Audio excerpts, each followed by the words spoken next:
Let me recognize the gentleman from Kansas, Mr. Estes, to inquire. Well, thank you, Mr. Chairman, and thank you, Secretary Yellen, for joining us today.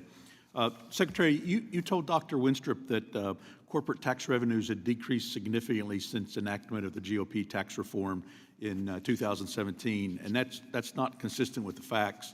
Mr. Chairman, I'd like to introduce for the record this report by the Tax Foundation, which cites official CBO data. So ordered. You know, after the GOP tax reform in 2017, corporate tax revenues for the first half of fiscal year are already 22% higher than last year, and last year was already a record high in terms of tax receipts. So I just wanted that on the record that actually the tax reform did result in higher tax receipts. You know, it kind of seems a little bit, we've talked a lot about different things. Today kind of seems like Groundhog Day from a year ago when Republicans talked a lot about inflation and the concerns and where we were going. And at that point in time, it was being called transitory, and now we're being told that it's not the administration's fault. You know, I go back a little bit. Some of these things have already been mentioned, but, you know, there's a lot of economists, including Democrats like Larry Summers and Jason Furman, who were sounding alarm bells. Republicans on the committee were sounding alarm bells. You know, last year, I'd like to enter several op-eds that I entered last year. One from July 1st of 2021, an op-ed entitled "Biden's Economic Crisis, His Wasteful Spending Will Crush the Recovery. Here's what we have to do." An August 6th, 2021 op-ed entitled "Fiscal Conservatism is Still the Best Way to Beat Inflation." And an October 6th, 2021 op-ed titled "Temporary Inflation is Still Here." I'd like to enter those to record. Thank you, Mr. Chairman. I've talked to folks in town halls. Last year in October, 98% of the respondents said they've seen a price increase on regular necessities that they have.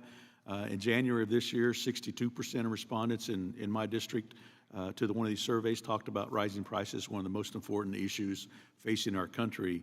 But it wasn't until May 10th of this year that President Biden said inflation was his top domestic priority. Why did it take you and President Biden so long to recognize this issue as an issue for American families and small businesses? Well, first of all, when President Biden was elected, the United States faced enormous challenges in terms of the pandemic and in terms of joblessness. And a critical priority was getting people back to work and making sure they had enough to eat and didn't lose the roofs over their heads. So there were a number of economic challenges, but if you had to rank them, I think the single most serious threat was a prolonged downturn in the economy that would have been a threat to family well-being. And from that perspective, the American Rescue Plan was hugely successful. We have a full employment economy now. After the financial crisis, it took a decade to regain full employment. There's no question, though, that inflation is too high now and that we need to address it. It has many causes. And when you see that countries all around the world and developed countries, UK has 9% inflation, Germany 8%, we're not the only country suffering from that. I thank Oil the gentleman. prices have risen.